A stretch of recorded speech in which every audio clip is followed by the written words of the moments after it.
人性与兽性，显然是后者更适合在恶劣的环境当中生存下去。现在是末世，世界的各种体系全都乱了，哪怕我们建立一个王国都不成问题。由你来当这个国王，我来辅佐你，你觉得怎么样？张毅只是笑了笑，好歹他也是天海工业大学毕业的，社会经验5年。 还不至于被一个搞传销的女人3言2语忽悠到。没兴趣。张毅冷冰冰地丢下这3个字，不打算继续讨论这个话题了。可是陈林玉焦急地想要继续劝说，就见到张毅冲他摆了摆手，不用再说了，真不熟，也不想听你讲那一套。张毅坚定的眼神让陈林玉的脸色一暗，仿佛失去力气般倒退了2步。想必经过昨天晚上的战斗以后，这个女人也害怕了。与其说找张毅合作，不如说是来寻求张毅保护的。可她是谁啊？长得也不漂亮，年纪又有些大，一点剩余价值都没有。张毅没有任何理由保护她。陈林玉凄凉地说道：“再这么下去，说不定哪一天我们也会死。”张毅瞥了他一眼，强调道：“你把那个门字去掉，你们会死。可是我张毅不会。”陈林玉无奈地摇了摇头。张毅看着这勉强算女强人的女人，好奇地问道：“你一个女人，在末世之中一个人很难撑下去，怎么？你没有老公？”陈林玉苦笑着摇了摇头：“早就分了。”哦，孤家寡人啊。陈林玉摇头道：“也不是，我还有一个女儿，她10岁开始就在大米国留学，念贵族学校。”说到女儿的时候，陈林玉的眼睛明显亮了起来。“我的生活不需要依靠男人，离婚之后，我自己带着孩子，从一开始给人家刷盘子，做美容店的学徒，一步步走到今天，成了一家准上市公司的总裁。我不比任何一个男人差。张毅，如果你因为这个原因不跟我合作，那一定是你的损失。”陈林玉还尝试着做最后的努力。张毅摸了摸自己的鼻子，缓缓说道：“通常来说呢，只有集团性质企业的一把手才能叫总裁，你这样的小公司老板只能叫总经理。”陈林玉的脸上顿时露出尴尬的神色。这也不是那么说的，没有谁规定总裁只能是集团的老板吧？张毅有些无语，看样子陈林玉的文化水平不超过初中，集团只有股东一说，而总裁也只是岗位的设置，连这种基本的企业职务都弄不明白，还装什么企业家啊？那没事了，你继续去忙吧。张毅绕过陈林玉，不想继续和这个搞传销的女人掰扯。不过目光远眺之际，他却看到了让他颇为惊奇的一幕。18楼，也就是李健所管理的和谐家园，此时所呈现出的场面与其他单元楼完全不同。李健裹着厚厚的黑色羽绒服，正在卖力的带头铲雪。他个子矮小，从远处看毫不起眼，可不知道为什么，张毅总觉得这个人的身上有一股韧劲。而18楼门前，所有人都井然有序的分工协作，每个人干上10分钟之后就要休息，然后换新的人过来接力。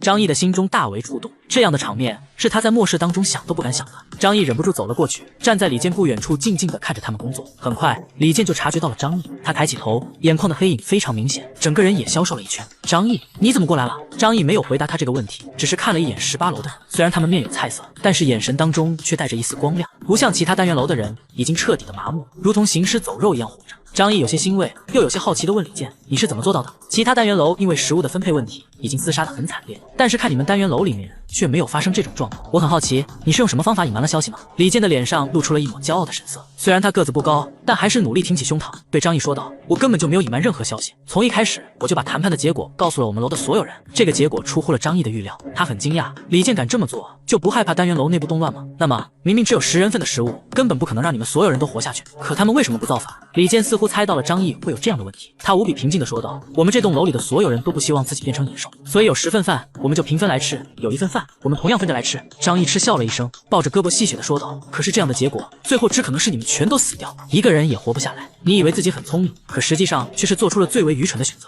李健瞬间陷入了沉默，久久不知道如何回答张毅这个问题，因为他自己也明白张毅所说的是对的，人性与兽性，显然是后者更适合在恶劣的环境当中生存下去。张毅摇了摇头，没打算继续纠结这里的问题。他之所以过来，也纯粹是由于好奇，但是这些人的死活他没有兴趣管。李健看到张毅要走了，连忙喊道：“张毅，等一等，你能不能帮一帮我们？”“抱歉，没有这种可能。”张毅回答得非常干脆，没有一丝一毫商量的余地。他居高临下地望着面前的矮个子中年男人，淡漠地说道：“以你的能力，完全可以拉拢一批最有希望活下去的人，瓜分利益，然后保证自己可以在末世当中生活得很好。可是你瞻前顾后，什么都想要，然而你并没有保护所有人的能力，你这么做就等于是犯罪。路是你自己选的吗？那你就靠自己走下去了。”全球冰封第45天，张毅打算将整个小区剩下的700多人全部干掉。他把之前收集好的老鼠药全被给拿了出来，然后将老鼠药涂抹在散装的馒头、包子以及用束带扎好的袋装面包上。最后一顿饭，张毅也想让他们能够吃得丰盛一点，刚好这些食物都有些变质，颜色不太正常，所以撒上药粉根本看不出来。这个过程他一个人足足搞了半个小时才完成。王强和黄天放那些家伙对于食物可能不太放心，会让人是毒，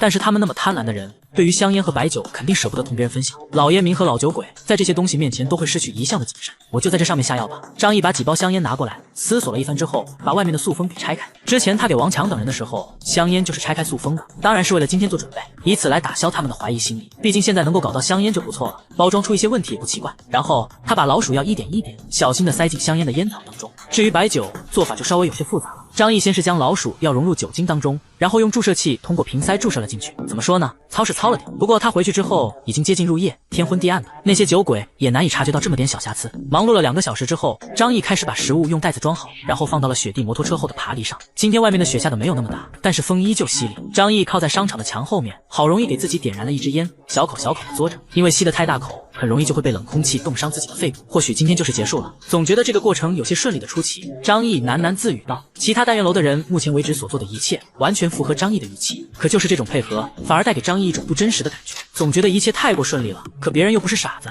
哪有可能被我一个人玩得团团转？张毅自嘲似的笑了笑，同时眯起了眼睛。这虚假的和谐只是暂时的，那些家伙也不蠢，他们早晚还是会对我出手，而之所以选择隐忍不发，莫非是在等待着什么机会不成？25楼有内鬼，到底是谁我也没有查到，他到底是活着还是在前阵子已经死了？这些问题张毅自我询问，可是他没有得到答案。他不是福尔摩斯，也不是名侦探柯南，没有那么强大的侦探能力，但是他的手里面有在这个末世当中更好的，他有堡垒和枪。张毅把抽了2口的香烟扔到地上，用脚尖抿了抿。不管你们有什么计划，可是在绝对的实力面前，一切阴谋诡计都毫无意义。准备好了一切之后，张毅带上那些特制的食物，骑上摩托车回到了岳麓小区。来到岳麓小区之后，张毅先是把尤大叔和姜磊、李成斌等人用电话喊了过来，让他们维持现场的秩序。很快，他们拿着铁棍、铁锹和菜刀等家伙就来到了小区的庭院中央。张毅，我们来了。张毅看了尤大叔等人一眼，点了点头。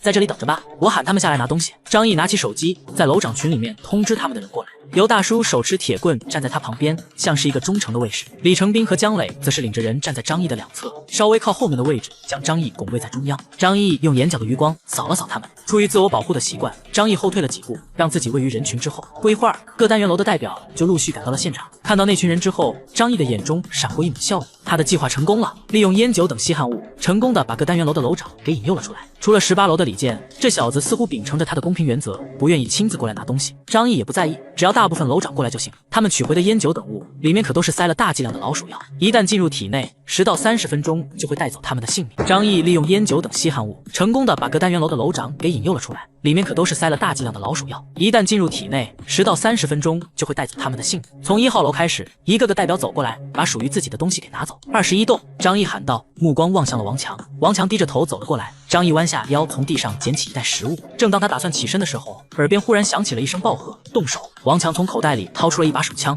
对准张毅就扣动了扳机。张毅瞳孔猛地一缩，下意识的想要闪避。就在这个时候，在他侧前方的尤大叔猛地把他推开，砰砰砰，3声枪响就在张毅耳边响起。突如其来的袭击让他感觉这3枪的间隙都变得无比的漫长。尤大叔的身体慢慢软了下来，膝盖一弯倒向地面。张毅耳边响起了刺耳的嗡鸣，他抬起头，目光所及，就见到一群人面目狰狞，朝着他冲了过来。手持手枪的王强从怀里掏出菜刀的黄天放，还有在他侧前方不到2米之遥的李成斌与姜磊。在场的30多个人中，起码有一半的人朝着张毅杀了过来，手中的武器散着冰冷的光泽。为了这一刻，他们也等待了许久。张毅是希望麻痹他们，然后找机会将他们都给铲除了。可是他们又何尝不是受够了张毅，想要干掉他？就因为张毅是整个小区最强的存在，他活着，其他人随时都有可能被杀死。而且有人告诉过他们，张毅家是一座完美的庇护所，环境舒适，食物充足。无论出于怎样的目的，他们都不能允许岳麓小区有这样牛逼的人存在。此时，他们那么多人在一起，就连张毅身边的姜磊和李成斌都被他们收买了。他们认为张毅已经是必死的结局，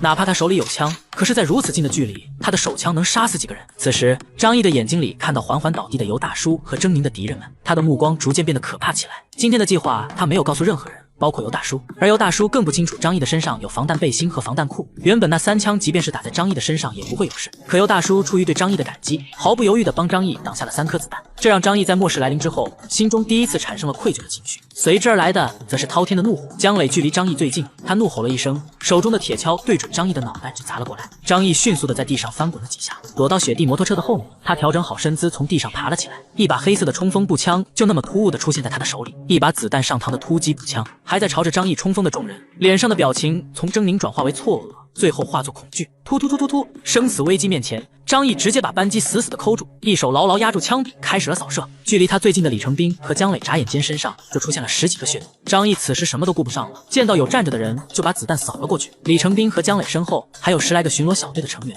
他们从王强开枪的时候就一脸错愕，像是不知道发生了什么。他们也未曾跟着李成斌和姜磊对张毅动手，但是子弹扫过他们身体的时候没有任何的差别。眼前的敌人太多，张毅没有功夫去辨别谁才是要杀他的人。他只能够默认这些人都得死，宁杀错不放过，这就是张毅在末世生存的第一守则。眼前的人成排的倒下，嚣张不可一世的狂狼帮帮主王强都没来得及靠近张毅，就被打成了筛子。临死之前，他的眼睛里还是不敢相信的表情。他想不明白，张毅到底是从哪里掏出来的那把突击步枪？如果不是那把突击步枪在的话，赢的一定是他们。那把手枪给了他自负的勇气，但是正如张毅不知道他手中藏着一把手枪一样，他也同样不知道张毅有防弹衣和突击步枪。区别在于，张毅虽然不知道他有枪，但是做好了应对枪的准备，所以王强从一开始就没有赢的可能。他有步枪，他怎么会有步枪？好啊！黄天放被吓得腿都麻了，丢下手中的菜刀，转头就跑。其他楼长们也是吓得哇哇大叫，扭头往回逃。此时他们只恨爹娘少生了2条腿。张毅已经杀红了眼，他看到了尤大叔身下鲜血染红了雪地，整个人都一动不动。可能人已经死了。即便张毅的心再狠，他也不是一个冷血动物，难免心中有所触动。